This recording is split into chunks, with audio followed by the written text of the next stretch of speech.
Middleton Zoning Board of Appeals open meeting for the month of March 2019.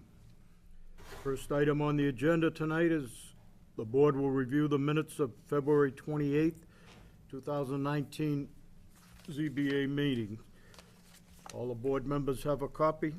Mm-hmm. We have a motion to accept. I'll make a motion. Motion's made. Is there a second? Second. Second. All those in favor? Yep. Aye. Aye. Unanimous. Next item on the agenda is 58 South Main Street, application number 1056. You've already read this in, so. I did. Counselor, it's all yours. Thank you. Good evening. Good evening. I know at our last meeting, there was a motion to continue because there had been a opinion received from town council that wanted to be reviewed. Mm-hmm. And I was furnished with a copy of that opinion today. So let me first address that, if I may. Certainly. In my opinion, the issue that is raised by Attorney Tallerman is something that was addressed by the land court back in at the time of back in 2010, and specifically what the court did in that case. The issue, they agreed at that time that the sole issue was whether there was sufficient frontage, and it was determined that it was not. The interpretation of the town was that you had to have the same frontage for the property as to its adjoining property. And some 8 years later, after going through engineers and extensive cost, a new plan was designed where the frontage requirements were met.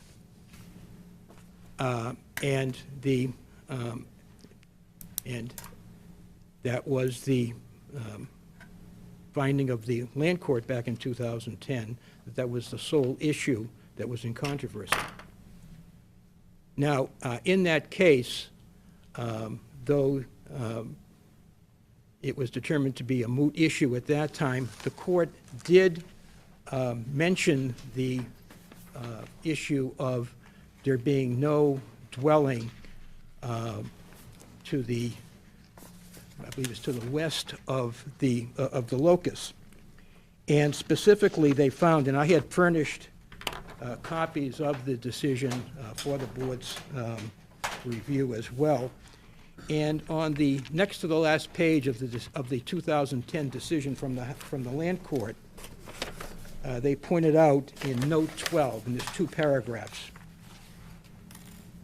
And what they mentioned is that Lot 85 is vacant and cannot be used for the 1937 bylaw exception. Moreover, even if Lot 85 was improved with a house, it is impossible for such house to be in the same line with the proposed house on Locust along Old South Main Street due to the respective sizes and shapes of Lot 85 and Locust. Regardless, this court does not agree with the ZBA that the 1937 bylaw exception requires a principal building on all lots immediately adjacent to Locust. There is nothing in those portions of the 1937 bylaw introduced into the summary judgment record to support this conclusion. However, the issue is irrelevant to the outcome of the instant matter. And again, the reason it was irrelevant is because we did not have the sufficient frontage, and so therefore our motion for summary judgment was denied at that time. Now, it seems to me that Attorney Tallerman is raising in his communication to Commissioner Fitzpatrick and the board, raising, again, basically the same issue, which has already been addressed by the court. In this case, my understanding with the land court is that if the same case comes back to them some years later, they don't recreate the wheel. The issue in going back to the board, to the court this time, in fact, was whether there was sufficient frontage, and that was determined to be the case. And based upon that, we said, well, why don't we just remand it to the Middleton Zoning Board of Appeals? And by the way, in the interim, what we had done, because we had not done it previously, we submitted the information to show that this vacant lot was never held in common ownership with Locus. And that was done in the process of the appeal, presented to the land court at that time, and that's what triggered the remand to the Middleton Zoning Board of Appeals. The court at that time also determined that the 1937 bylaw was applicable in 1945, and there seems to be some question of that as well. So I believe that the issues that Attorney Talman have raised were raised previously, were addressed by the court, and there's really nothing new there. And it's clear from the court's opinion in the 2010 decision that they don't believe that the lack of a dwelling on an adjoining vacant lot is of any importance and shouldn't be a factor in denying a building permit, which in fact would make sense because if you're going to build on a particular parcel of land, you don't have any control as to whether there are dwellings on either side. So it makes perfect sense in that instance. I feel that we have met all the requirements under the 1937 zoning bylaw. You see the plan up on the screen, and all of the requirements in terms of frontage and the 20-foot distances and the walls not being more than 20 feet close to the lot lines. We have complied with all of those regulations, and we're in complete compliance. It's taken a time. There was a lot of creativity and ingenuity required to put this plan together. A lot of money expended by my client for soil tests and designs and what have you. This is a property that has been in my client's family for 48 years. His aunt originally bought this piece of land in 1971, so it has a long history. And what we have presented to the board is a very detailed and exhaustive plan for a dwelling that's going to enhance the neighborhood. It's going to enhance the town in terms of taxes. I've mentioned before it's in a superb location in terms of proximity to all the amenities, to the highways and what have you. We started this process in 1998. And at that time, appearing before the board, and it was determined that it was a legal lot. Whether it was buildable or not was in question, because it's a relatively small lot, 6,090 square feet, more or less. But over a period of time, and it's taken all of this time to 2019 to come up with a plan and with a design that actually would be of great benefit to the town.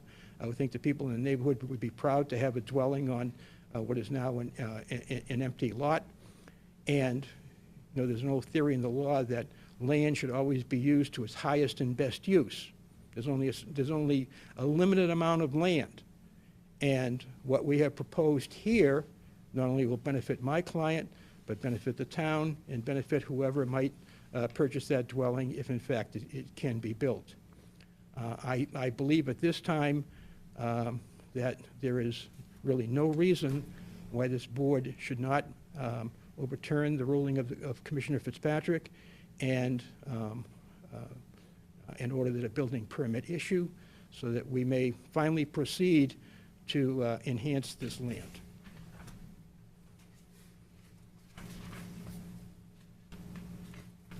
Are you finished, sir? Yes. Thank you. I don't know if there's any questions or comments. Any questions from the board members? Commissioner? Attorney Talon was provided with the 2010 decision that Attorney Sano's referring to. He read the entire decision, not just one footnote that was read aloud by Attorney Sano. He read the 1937 bylaw, and he was provided with the current plot plan as well as the interpretation that I had sent them.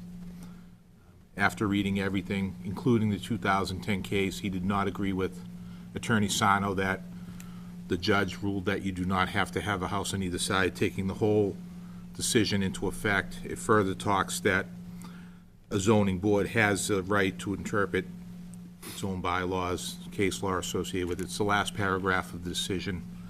The 37 is very clear. It needs a house on both sides. So Yeah, well, the town council and myself are in agreement on that, and town council has read the decision, and the previous town council also disagreed with Attorney Sano's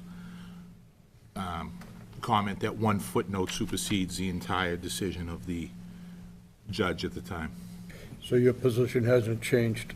Correct. Yeah. We all agree that he provided additional information to prove the lot was not held in common ownership, and he is entitled to the separate lot protection.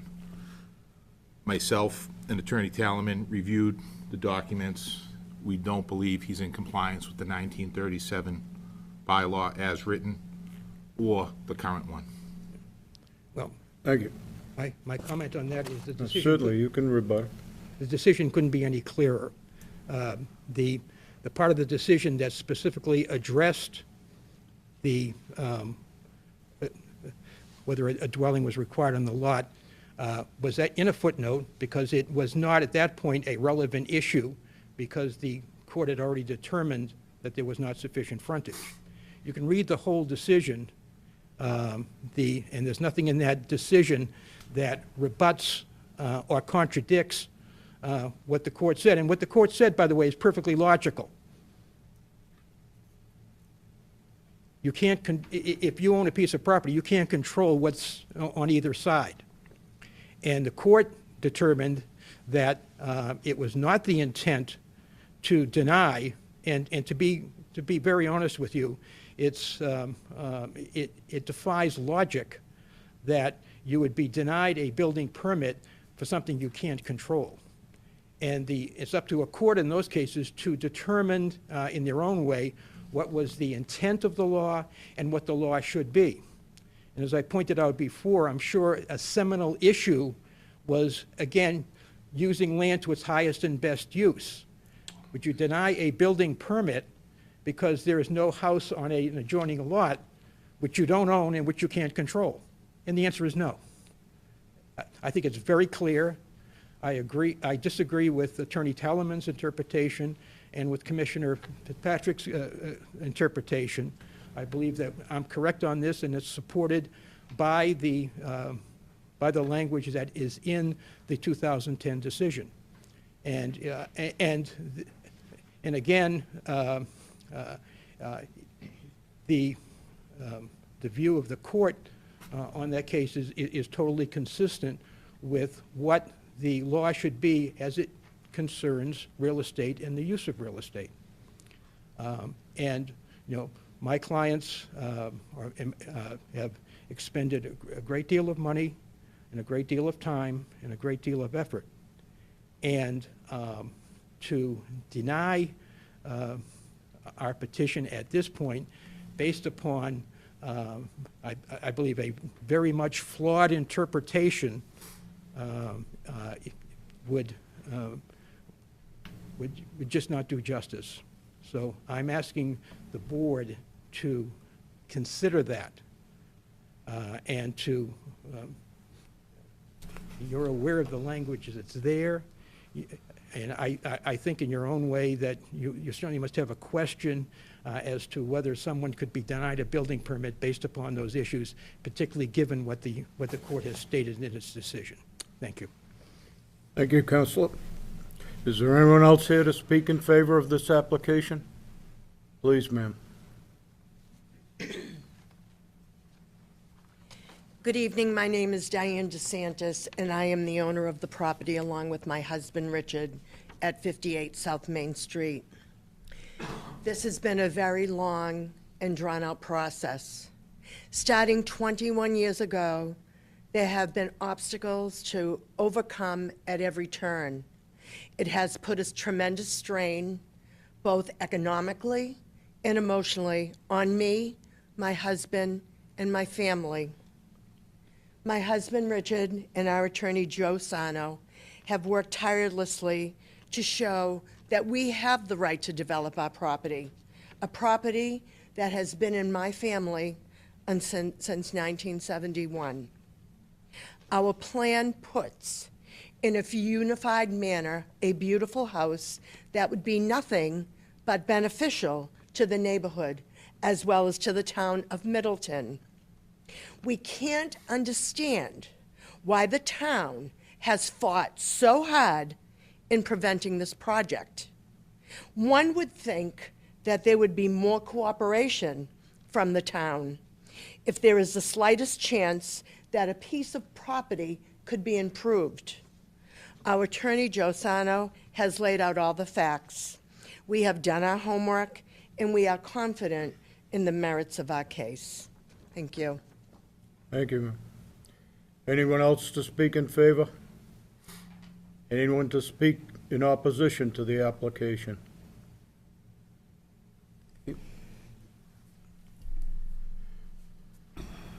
The board members have any questions?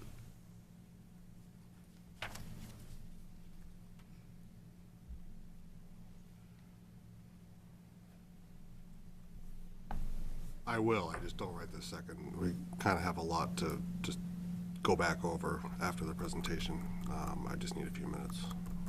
So if anybody else has questions, please don't wait for me.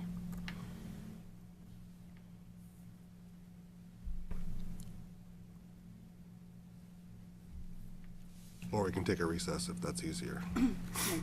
Yep. We're going to take a 10-minute recess.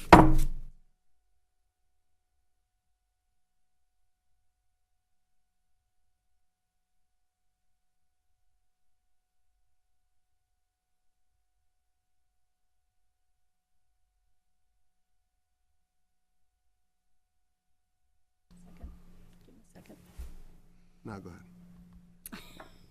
We just got to wait a minute till he gets back on the record.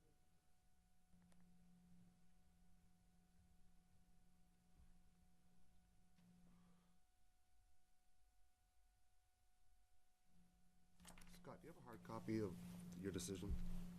The 2010 one? No, yours, like your actual denial. No, but it is right in the Dropbox. I think I do. Unless you have like, without paper, it kind of Do you want stinks. to use mine?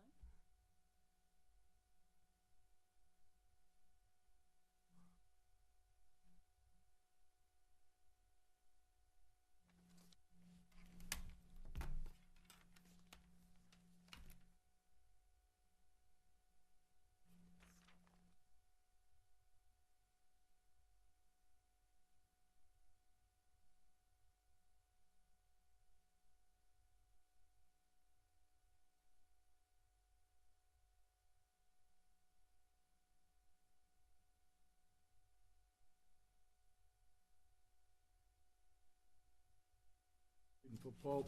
All right. Okay. We're back on the record. Thank you, Mr. Chairman, for your patience. Mr. Fitzpatrick, do you have a copy? Do you have a copy of the? Do you have it in front of you on the laptop at least?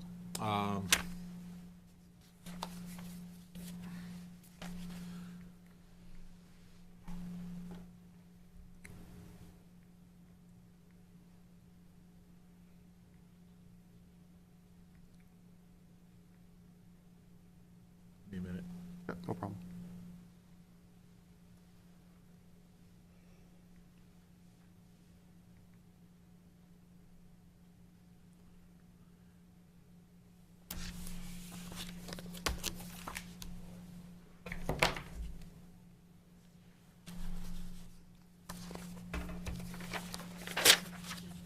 Yeah, I got it right here. Yep, yep. Okay. All right, as the reasons for the denial of the building permit, the first item was the parcel is located in the R1A district, which requires 20,000 square feet for the area. Correct. Correct. We only have 6,090 square feet, which doesn't comply with the current zoning, Correct. which was also brought up in the 2010 decision of land court as not being in dispute. However, what also isn't in dispute is that the 1937 bylaw is what is going to control this That was in dispute at the time. in the 2010? In 2018, none of that was submitted with the application. Ah, okay, So that's why when it came back on the remand, it was, the last one, I've not been provided with sufficient information to determine whether or not the lot may be grandfathered from the above requirements based upon review of prior documents regarding this property. It appears that the lot lacks sufficient grandfathering. What Attorney Sano, after being remanded, did the title search, submitted the documents, and answered that question, that it was grandfathered. So now that, So questions? item one is withdrawn, essentially? it was stating the facts of, No, I'm saying right now, though, like, you're not challenging, if that you he said can build to the 1937? Absolutely not. that he can. He can, oh, yeah. Okay. We're not so- challenging that he can. So item one on the original denial is essentially waived at this point. Well, they all state the current, because there was nothing stating they were applying for a grandfathered lot. There was nothing stating that they were trying to apply under 1937. It was reviewed under the current, and the last bullet point stated that you haven't shown me it's grandfathered. It was reviewed with the current. But now that on the record, it is grandfathered in as 1937. Yes. What do you see as the issue? The setback from the road.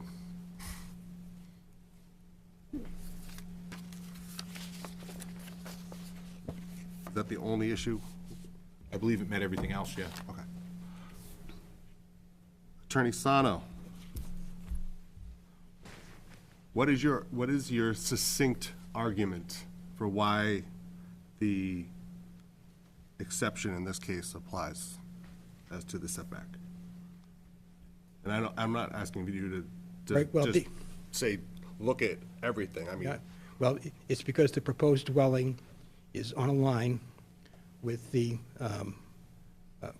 adjoining property, and it has the exact same setbacks on Old South Main Street, and the setbacks on Main Street are substantially the same, variance of inches, okay? Get that. That's reversed. The setbacks on 114 are exactly the same, and now the setbacks on Old South Main are within the average. We get 25.7, 25.8, and they're 25 to 26. Yeah. So in essence, we've satisfied the setback requirements, because it was all agreed. In fact, the last footnote in the decision is that we all agree that we're looking for uniformity. And so that these two dwellings adjoining have the same frontage, substantially the same frontage on both Old South Main Street and South Main Street. all right, we just lost the succinct nature of what I was asking. So your argument, and I'm not gonna put words in your mouth, is that you satisfy the exception Yes, because the house is on a line with the one adjoining property on South Main Street. That is correct. That abuts it to the east. that's correct.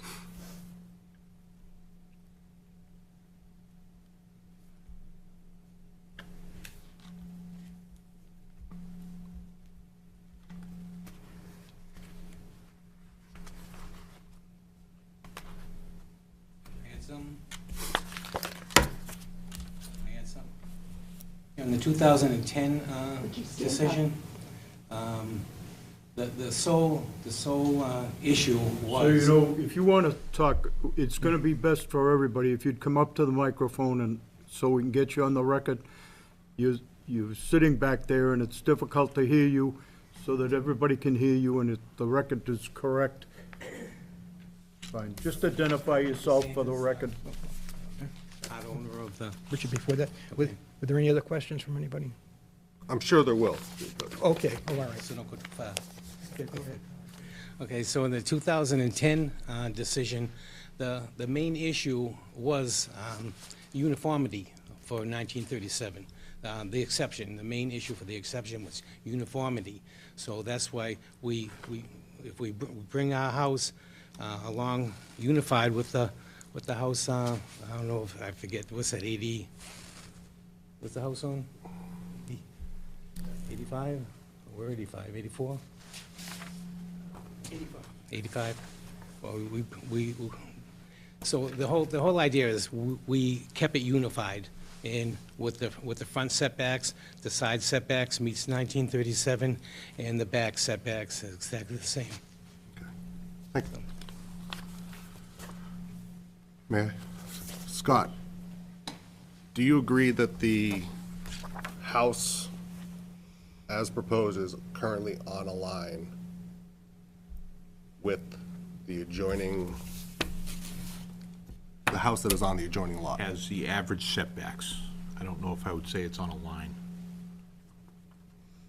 Because the exception reads, "No building or structures in a residential district shall extend nearer any street line than 60 feet, except that if there is a principal building upon each side of and within 500 feet of the building in question, and then only on a line with said building." That's pretty clear.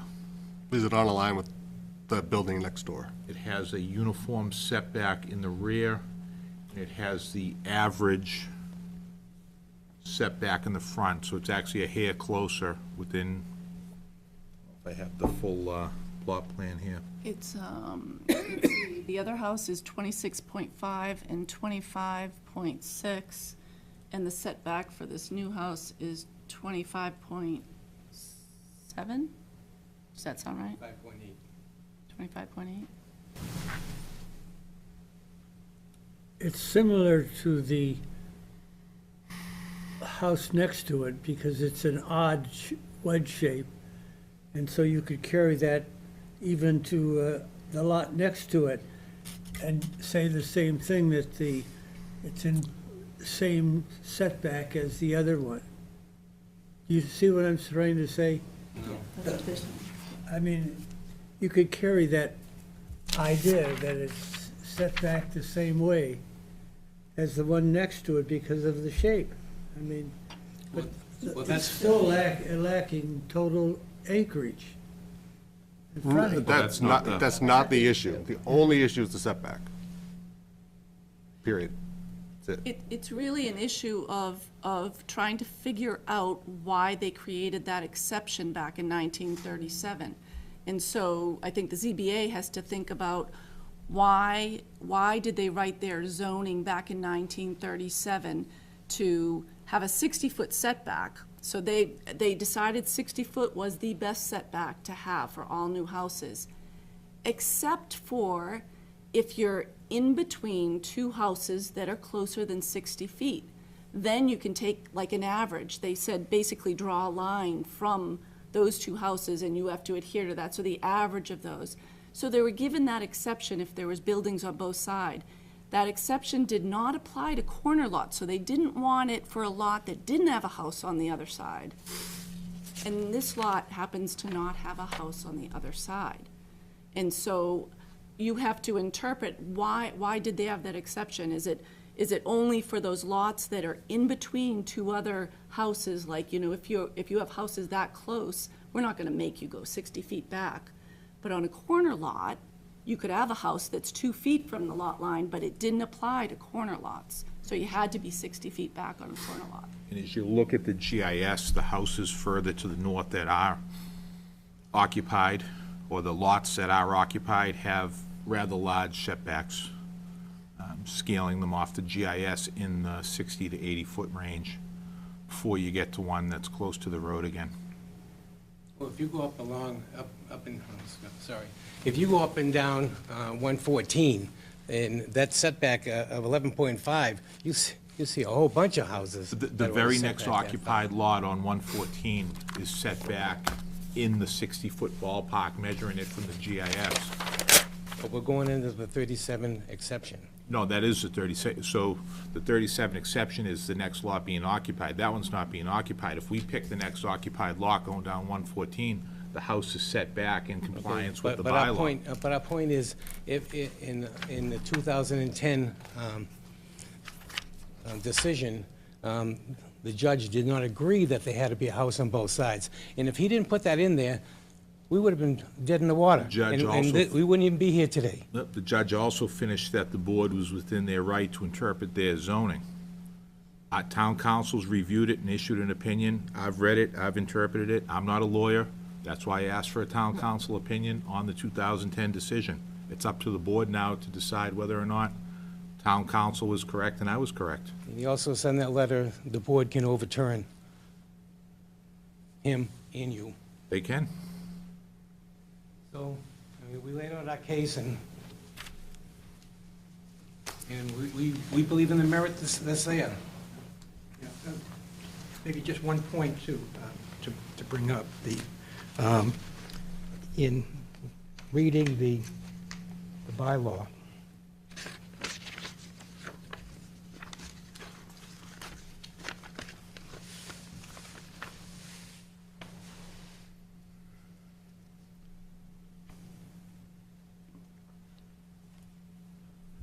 this is a principal building upon each side and within 500 feet, so that there's nothing in there that says that you have to extend, if there is nothing there, that you have to extend it further. And by extending it further, then you run into a whole issue of uniformity because of the distance that the dwelling is there. So I think you're reading into the bylaw something that's not there. It also says each, not either. And which and is- and then I take into account too, okay, and this is important, that the interpretation of that particular bylaw was made by the court. And I feel that they made that interpretation, again, based upon the fact that if you get into that type of minutia, then it works contrary to using land as it should be used. We have a legal-sized lot, what we feel is a buildable lot, and again, and not to be repetitive, but land is scarce, and as such, it should always be used to its highest and best use. And at this point, we're getting into a situation, quite frankly, where we're going above and beyond what that bylaw says. It's true that the court said, and it's correct, that interpreting the zoning laws, that they leave it to the town. And certainly that was relevant in terms of the frontage issue.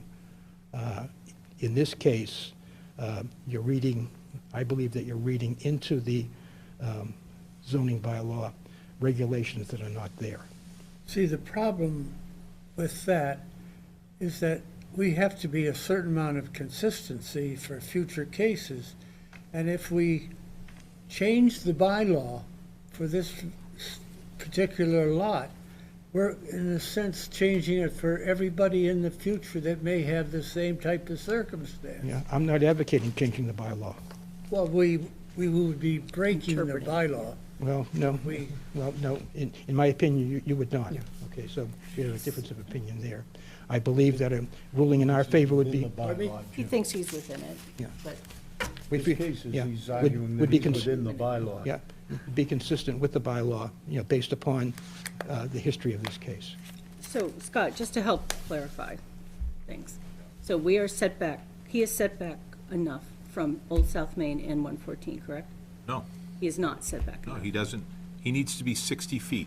And he's by my- not. He's far from it. Okay. This is too blurry here, but I can't tell if it's 11.5 or 11, 11.5. it's 11.5. So he's off by 11.5 and, No, he's not off. He I mean, has, he has to, yeah, he has 11.5 from right, South Main, right. and it's 25 point, So he's off by 45 feet on one It's too side. blurry. The lot, the It's lot at its, 25.7 to 25.8. All right, good. the lot at its thickest portion is only 72 feet. Yeah. And what they're being asked to do is adhere to a 60-foot setback. Right, so the setbacks are If it not was, correct. if it was the, if it wasn't for the exception, which, we're going under the exception. which my interpretation and town council's interpretation was the exception does not apply to this lot, Why? because you don't have a house on both sides. And the court says, and the judge Sands said that you didn't need a house on both sides. He didn't The agree town- with you The in town that case. the town council reviewed that case, and he didn't agree with your argument. The judge addresses it, but the judge further said the board has the right to interpret the zoning. Well, It- you have your the right to previous interpret town it. council We also think- didn't we think agree we're with- in- So there's only a house on Right. one One side, side. the George's house. I mean, the other one, I the don't brown know house. who, yeah, I don't know who owns The it. brown- It's the on brown It the, was not buildable when it was created. Right, the brown house, Yeah. okay. All right, so there's only a house on one side. on the east You side, gotta yeah. ask yourself, when they Sir, broke this. please, if you're gonna speak, would you come up with the microphone? And you gotta ask yourself, when they broke up this lot in 1945, why would they build a lot that you couldn't, they must have had something in mind that it could be improved. Why would they cut that particular lot out if you couldn't improve it? Well, maybe the people didn't want this little skinny triangle on, Well, or to then pay the- taxes Then on the piece that. next to me, I mean, that's just a little pie thing, What and is the zone, what is the minimum zoning size on that That- street? That area is 20,000, 20,000 square feet per lot? yes. All right, so the person who had the lot next door probably has 20,000? No, because that was probably subdivided that was, Back then, you didn't need 40 20,000. You was didn't that? need 20,000. There were no you did the title standards, search, when was that subdivided? Yeah, it was subdivided in 1945. and they didn't have minimum standards back then for lots? The 1937 bylaws controlled, in- and based in on saying- those bylaws, the area of the lot is not a problem. You can break off a lot even today that conforms to zoning. It doesn't mean it's buildable and that you could actually fit a house that conforms to all the setbacks on it. yeah. It could have enough frontage, it could have enough area, and because of some weird shape, you may not be able to get a house on it, especially with our. So maybe that's our why the lot people didn't want it, because it was a Yeah. weird shape. Yeah. Area is legal because it's Yeah. it's over 5,000 square feet, and it hasn't been held in common ownership. That they've proven. Yeah, It's the exception. right. Okay. That makes sense. Okay. Is that And that was specifically spelled out in the question to town council. Say that again? I'm sorry. The fact that we agree on the grandfathering in the very specific question on the exception, including the GIS map, this proposed plot plan, the 2010 decision, the 1937 bylaw, it was all provided to town council.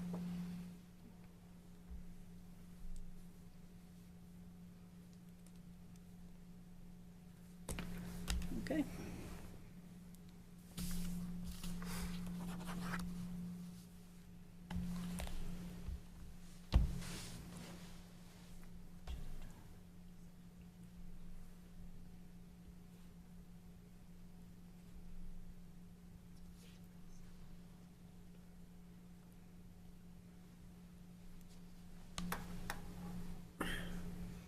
It was never an acceptable lot. Pardon me? It was never an acceptable lot. What do you mean by acceptable lot? Well, to pass any kind of zoning at any time. Well, no, because it's more than 5,000 square feet, and because it has 50-foot frontage pursuant to Chapter 48, Section 6, it is a legal lot.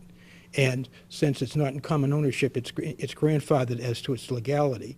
The issue has always been whether it was buildable.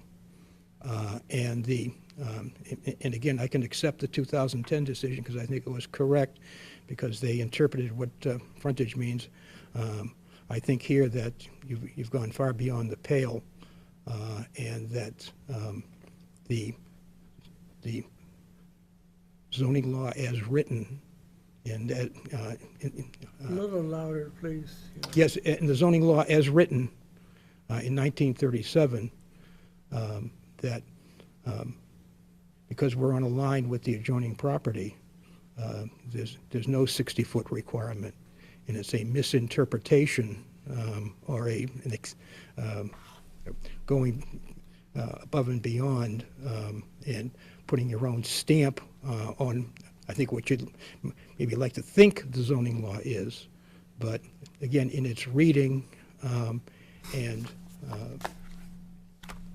what I feel is its interpretation is that the plan as proposed complies with all of the frontage requirements. So I am in disagreement with town council, and I'm in disagreement with the commissioner on that issue, respectfully.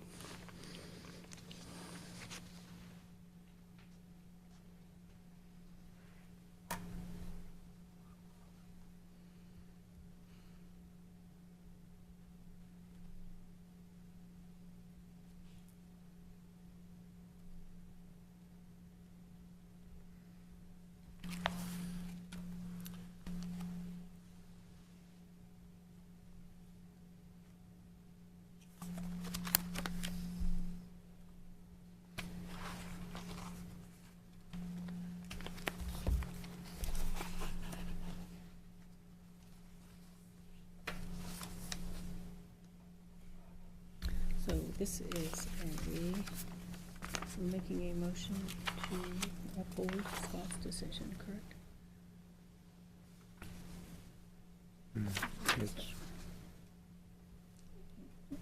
We're just gonna go on the record for the Riverview and, Yeah, but here I'm saying we're gonna make a motion yes, to uphold Great. his decision. Craig is gonna Right. make a motion in a minute here. Okay, so this is either uphold or overturn, yeah, okay.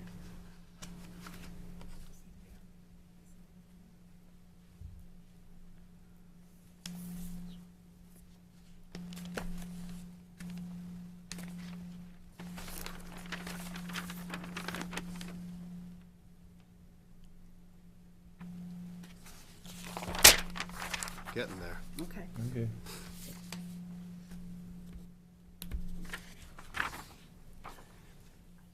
You notice how fast Craig writes?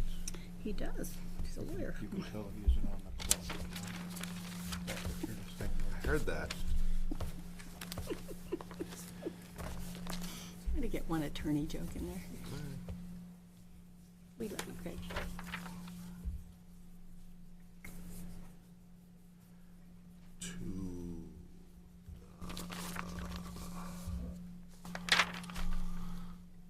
Sorry, just one more second.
All right. anything Go. further? Go, You like to make a motion? make a motion. Sure.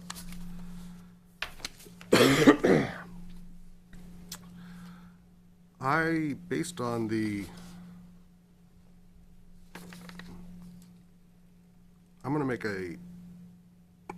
I'm gonna propose that the board make the following finding. That based on the totality of the evidence presented, that the 1937 bylaws are controlling as to the zoning requirements on this property. Specifically, the setback requirements of Part 3, Section 9, Paragraph 1.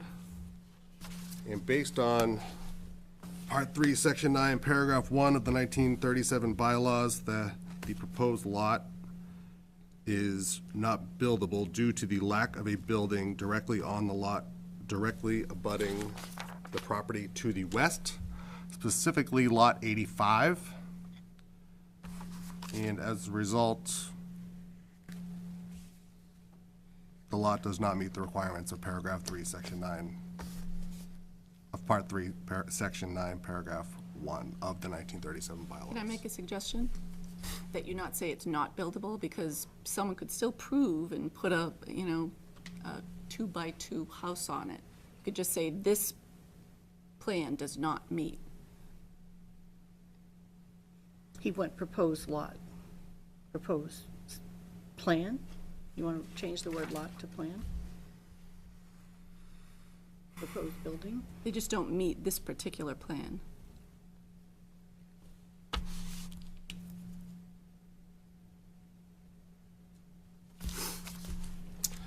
That the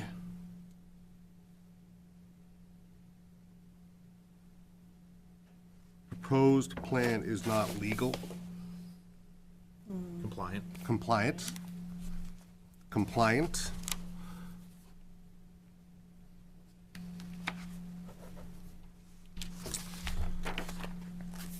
Okay, let's start that again. So based on Part 3, Section 9, Paragraph 1 of the 1937 bylaws, the proposed plan is not compliant due to the lack of a building on the lot directly abutting the property to the west, specifically Lot 85,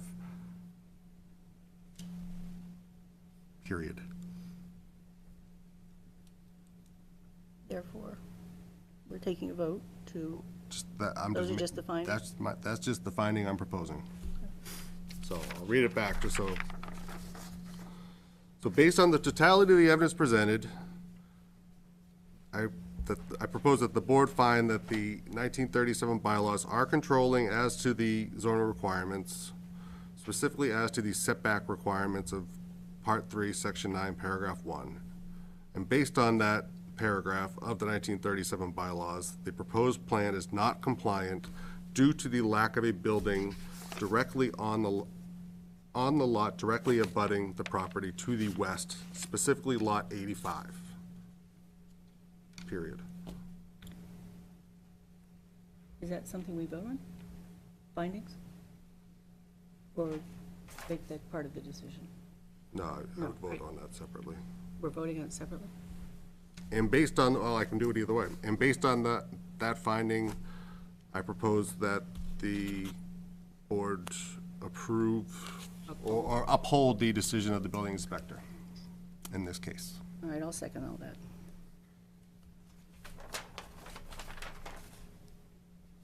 Motion's made and seconded. All those in favor? Aye. Vote aye. Aye. Aye. Aye. Unanimous. Sorry, folks. Thank you very much for your time. Section 2. Thank you, Gus. Next item on the agenda is 5 Riverview, application number 1069. Letter to We read do have a into the little letter record. here, yep. This is dated March 22nd, 2019. Dear Board of Appeals, on behalf of Christopher Diao of 5 Riverview Drive, we kindly ask for continuance to the April 25th, 2019 Zoning Board Appeals meeting regarding the special permit application, permit number 10069. That's from Gregory Bernard, who's the Title V guy. Is have a motion to accept this application, to continue So moved. application 1069 till April 25th. So moved. Second, Yep. motion's made and seconded. All those in favor? Aye. Aye. Motion passes unanimously. Next item on the agenda is Miss Katrina.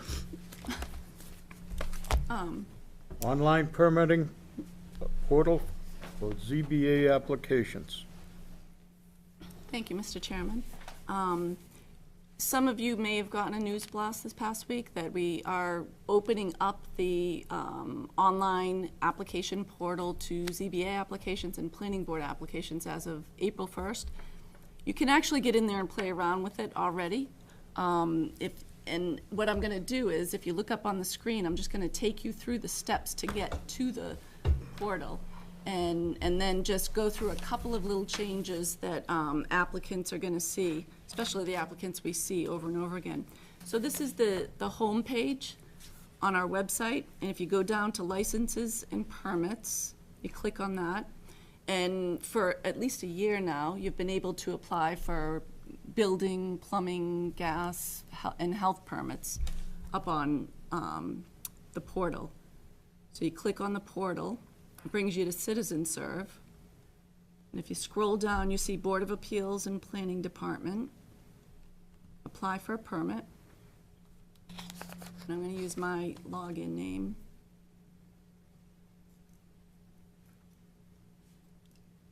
And then, so this is what I wanted to really bring up with you tonight. I know you probably can't see that print right now. But under the zoning board rules in the town code, you require that variances are always filed separately and paid for separately. Since I've been here, we haven't been doing that. We get variances mixed in with site plans, mixed in with special permits. And because the way Citizen Serve was set up, it was just easier to get these applications separately. So I've put a note up there explaining and then referring to the sections of both our zoning bylaw and the ZBA rules that back that up, that special permits shouldn't be combined with site plans, because in our zoning bylaw, it explains that if there's a special permit and a site plan necessary, you don't need to submit a separate site plan application. The special permit is required to include a site plan and to include plans that adhere to all the site plan requirements. And so all applications you'll be getting are separate. You still can apply for a variance and a special permit on the same property. You just submit them separately and you pay for them separately. And so what this note says is that if we do receive two different types of applications for the same property, we will conduct that public hearing concurrently. And I'm sure there's going to be lots of problems that we'll have to work out. Are you notifying applicants by email also? Well, That you've accepted their application, or that you've received it? How do they know when they send it to you that you received it? They gotta wait to see if you, yeah, they actually can go back into the system. So once you're in the system like this, I'm in the system, I can go up and look under my account. I'm not sure if I have any that are here right now. View my requests. See, I've submitted just to test a fake one for Meadowlark Farm. So I can go back in here and I can actually see the activity that's going on in the office. so you know that they've received Right, it and accepted it? And once we get it too, you get an email confirmation right away too, saying we have received it.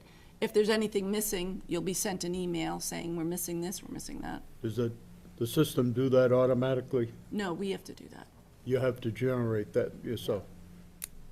So, and the biggest savings for the applicant, and I'm looking at as a time savings for us, is we require right now 22 copies of an application. Some applications are thick. they've got plans, they've got all kinds of reports contained in them. 22, they come in boxes, because there's 8 for this board, there's 7 for the planning board, there's 5 for the ICDRC. So will that eliminate all the paper? Right, we're only asking for 3. And what we ask them to do is they print out a copy of this application, and with all the attached documents in the abutters list, they make 3 copies, they sign those 3 copies, bring it to the town clerk, they all get stamped in, they leave with 2 and give us 2. So that leaves us only 1 paper application that we are hopefully going to give to the ICDRC. Like I said, we have to work out kinks. I don't know if they have computers, when they meet. The ZBA and the planning board has their Chromebooks. So hopefully there's money left in the budget at the end of the FY19 budget to buy Chromebooks for the library so that boards and committees using the library can actually access the Chromebooks. I know people still want paper and plans. I hear that from the planning board, but we're moving in this direction. And hopefully technology will move with us, and maybe we'll get bigger screens or something to see plans better on. There's, if I may, there's no reason why, I mean, most boards know at least a week in advance what's gonna be on the agenda, correct? Mm-hmm. There's no reason why, like we do similarly to with situations now, to say, hey, I want a paper copy. Yeah, And, Agreed. you know, only one of 7 board members may want a paper copy. Right. It saves them the other 6, so you're still providing the applicant with quite a bit of cost savings by not having, especially, when you have the larger plans, to not have to print all those out, Saving a lot especially of make them all, paper. yeah, you save a lot of paper, a lot of time, and so long as they're on board with, that is a requirement, like, if all 7 say they need it, all 7 need to have it. Mm-hmm. But if only 1 does, then, hey, win for you, you save some money, and right. Yeah, so hopefully it will work out well. I have my doubts, but we'll see. I think the only downfall with the smaller screen is like that 56 North Main, 58 West South Main. I couldn't read the dimensions. Oh, yeah, no, On the, I could see the 11, I couldn't see the point in the number, but that might even get down to be the quality of the PDF Well, that were taken from the applicant. Right, and sometimes I can even reduce that quality, unfortunately, because like the one up that I was showing you was, I just did a screenshot. And so whatever the screenshot saved it, what quality it saved it But like at, that- I didn't know we were gonna be, Yes, zooming in but on that it. 50, or the North-South Main one we just Yeah. did, I couldn't read the dimensions. I have the same problem with the permitting software on the building side sometimes. IT did get us some nice 20, I don't know, Yeah. they're like 23-inch monitors or something, it's a lot better. And if we get a good quality PDF, they're great. It's when you get a poor quality PDF, and then you're looking on it on a small screen. So I think we'll have to make sure we're getting, yeah, as long as there's at least one good, big, that we can look at. full-size Yeah. copy available for each board while they're deliberating. Because, how often you can't fit, Right. everybody yeah, can't there's have not their enough sheet out room at the for same you to- time, I think one plan's enough for each. We should. Usually you have someone presenting it with a board with a plan. And And I behind usually us as tell well. them not to rely on the projector, And this because is sometimes actually, it doesn't I like work. this better a lot. Yeah, But this is gonna project what we have, so if it's a poor quality Right. PDF, we're not gonna be able to see a small number, but at least if we have one large copy, or full size, I won't even say large, full size, it could be 11 by 17 for a house or something, but at least if we have one paper copy, and we have a question on a dimension, or, a note, small note on the plan, we That you can, can refer to, sure. That makes sense, sure. what's nice about this is it is set up to give us reminders, because once we put in the application, we put in all the dates, we have 65 days to hold a public hearing, we have this many days to have a decision, and then the legal ad has to go in at this time. There's places to put in the date where it's sent to the town clerk, and when we get it back, stamped by the town clerk. Things like that are important for us to know and to keep track of. And there's templates in there for decisions, so that when after a meeting, I can go back and plug in who was at the meeting, who was the chairman, was the public hearing closed, and when I click on the template for the decision, it populates that decision with the application number, the applicant, the section of the bylaw that they're asking for relief from, et cetera. So it makes writing up the decision that much easier. Hopefully it'll do what we want it to do. It's just, it's really hard right now. It's a lot of work. We've been using it for building permitting for well over a year. We're still changing stuff. It's still a work in progress, but it's, Well, that's like anything that's new like that, that's but I mean, I will tell gonna you, take time to the work customer out the support kinks. with this particular company, my opinion is very good compared to what I worked with in the past. That's good. I would You say know, I've other people might not averaged- agree, but, because I've worked with some really bad permitting software. You know, I mean, we can email them every day and it doesn't, Doesn't make any difference. yeah, I mean, before, you know, you wanna use before we had to, you couldn't send an email without getting IT approval because it cost every time you sent. And they do make changes, pretty much, if you Yeah. send them an email. Really quick. So it took us some time, but the building permitting, I think, is very successful. Like I said, we're still work in progress, we're still changing some stuff. Lisa might point something out, I might see something, one of the inspectors might, well, I don't like this, or this isn't quite right. You know, it took us some time to get there, but I think we'll get there with this. I think it's just a matter of, number one, getting people used to it, you know, certain applicants, and then the board's just getting used to using the electronic copies. I mean, we're even using we're using iPads in the field to look at plans, and, you know, sometimes you still need the big sheet, but No. we're moving there.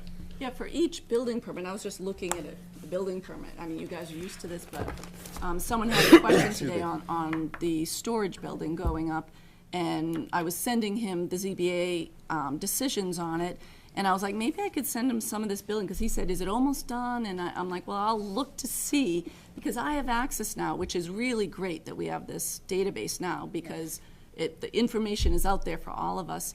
And there has to be, I don't know, it looked like 40 different inspections for all the different Probably. permits. We're there. It's a lot. And you can see the little notes that the guys make, you know, when they go out on an inspection. Yeah, so in fiscal 19, the town funded iPads for the inspectors. So now when they go out, they log in inspection. And we used to have a little 3-part inspection sheet where you had to write all the info, permit number, everything, whether or not they passed or failed. They got one, signed the card, one came back to the file. They do it in the iPad right now.